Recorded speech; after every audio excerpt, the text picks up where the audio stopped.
શ્રી મલા ગાંધી ઉચ્ચતર કેળવણી મંડળ સંચાલિત MSW કોલેજ અને એમણે ઇન્સ્ટિટ્યૂટના સંયુક્ત ઉપક્રમે આયોજિત એન્યુઅલ ડેની ઉજવણી શ્રી મલા ગાંધી ઉચ્ચતર કેળવણી મંડળના UGC હોલમાં કરવામાં આવી હતી.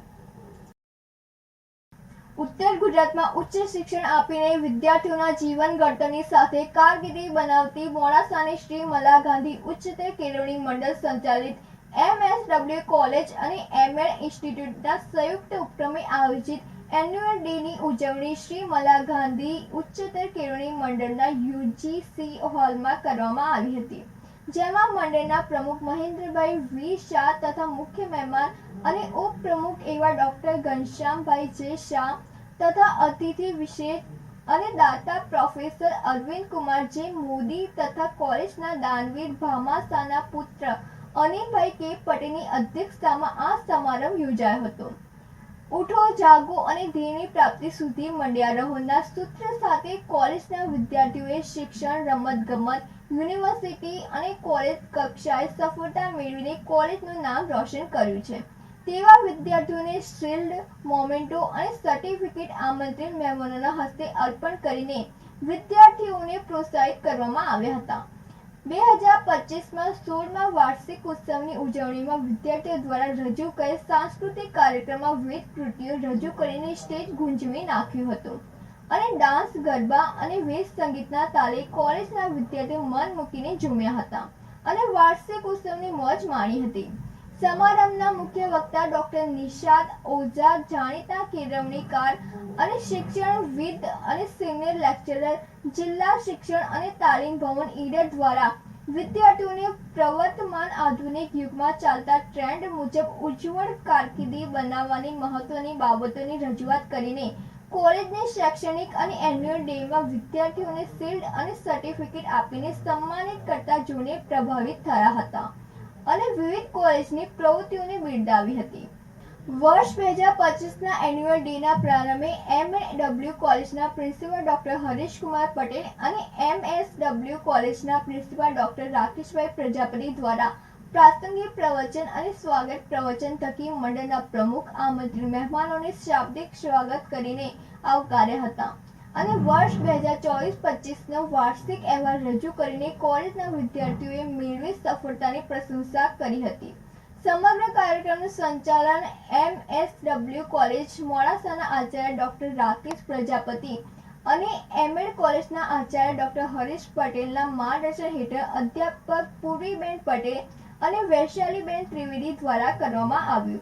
કાર્યક્રમના અંતે આચાર્ય ડોક્ટર રાકેશ પ્રજાપતિ દ્વારા તમામ વિદ્યાર્થીઓને વૃક્ષ વાવવા માટે પ્રેરિત કરી પ્રત્યેક વ્યક્તિ એક વૃક્ષ વાવી તેનું જતન કરી અને એનો ઉછેર કરે એવો સંકલ્પ લેવડાવી વૈશાલીબેન ત્રિવેદી દ્વારા આભાર વિધિ સંપન્ન કરી કાર્યક્રમ પૂર્ણ જાહેર કરવામાં આવ્યો.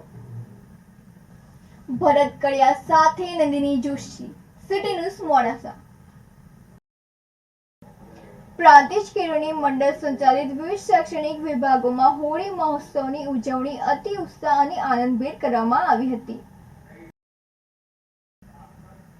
રેલવે સ્ટેશન રોડ પર આવેલ પ્રાંતિજ કેળવણી મંડળ સંચાલિત અવરણ વિદ્યા વિહાર, અવરણ હાઈસ્કૂલ, માતૃ મહાલક્ષ્મીબેન કાશીનાથ જોશી બાલ મંદિર તથા અવરણ ઇંગ્લિશ મીડિયમ KG સેક્શનમાં હોળી પર્વની ઉજવણી મંડળના મંત્રી રહીશભાઈ કસબાતીના માર્ગદર્શનથી કરવામાં આવી હતી. સમગ્ર શાળા પરિવારના સ્ટાફ મિત્રો તેમજ બાળકો આ ઉત્સવમાં જોડાયા હતા. બાળકોમાં ધાર્મિક ભાવના જાગૃત થાય અને ઉત્સવની ઉજવણીની સમજ પડે તે માટે તથા સંસ્કારોનું સિંચન થાય તેવા શુભ હેતુથી સંસ્થામાં તમામ ધાર્મિક તહેવારોની ઉજવણી ઉત્સાહભેર કરવામાં આવે છે. વિદ્યા વિહારના આચાર્ય પરેશભાઈ પરમાર તથા KG વિભાગના આચાર્ય જાગૃતિબેન શાહે હોળી ઉત્સવ વિશે વિસ્તૃત માહિતી આપી છોકરાઓને સમજ આપી હતી. જુદી જુદી જાતની અવનવી પિચકારીઓ લઈ બાળકો હોળી રમ્યા હતા. સંસ્થાના જુદા જુદા વિભાગોના આચાર્યો તથા શિક્ષક મિત્રોએ અબીલ ગુલાલની છોડો ઉડાવી તિલક હોળી રમ્યા હતા. આ રીતે પ્રાંતિજ કેળવણી મંડળ સંચાલિત વિવિધ શૈક્ષણિક વિભાગોમાં હોળી મહોત્સવ ઉજવવામાં આવ્યો હતો. રમેશ મિસ્ત્રી સાથે નંદિની જોશી, સિટી ન્યૂઝ પ્રાંતિજ.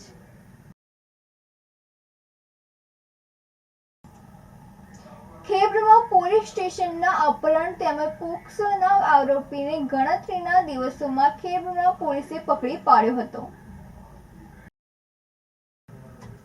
નાયબ પોલીસ મહાનિરીક્ષક વીરેન્દ્રસિંહ યાદવ ગાંધીનગર વિભાગ તથા પોલીસ અધિક્ષક વિજય પટેલ સાહેબ સાબરકાંઠા દ્વારા અપહરણ અને પોક્સોના ગુનાના આરોપીને ઝડપી લેવા માટે સૂચના આપેલ હતી.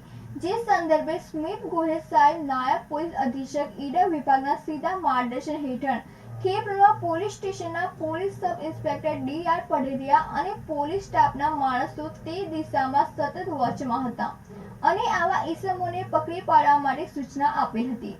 જે આધારે ખેબ્રમાં પોલીસ સ્ટેશનમાં ગુનો તારીખ 4/3/2025 ના રોજ દાખલ થયેલ હતો અને ગુનાના આરોપી ઋષિકુમાર હરિભાઈ ચેનવા રહેઠાણ નીચી ધનાલ તાલુકો ખેબ્રમાં જિલ્લો સાબરકાંઠા વાળો ભગાડી ગયેલ હતો અને આરોપીની ટેકનિકલ સર્વેલન્સ તથા હ્યુમન ઇન્ટેલિજન્સ આધારે તપાસ કરતા આરોપી તથા ભોગ બનનાર મધ્યપ્રદેશ રાજ્યના ઇન્દોરની નજીકમાં બેટમાં ખાતે હોવાનું જણાઈ આવતા અમારી ટીમના માણસો બેટમાં ઇન્દોર મધ્યપ્રદેશ ખાતે મોકલી તપાસ કરતા આરોપી બેટમાં ગામેથી ભોગ બનનાર સગીરા સાથે મળી આવતા ખેબ્રા પોલીસ સ્ટેશનમાં લાવી કાયદેસરની કાર્યવાહી કરવામાં આવી હતી.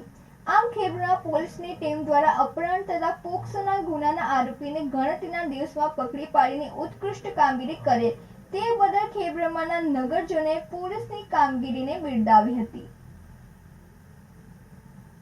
આબિદ ભુરા સાથે નંદિની જોશી, સિટી ન્યૂઝ ખેબ્રામાં.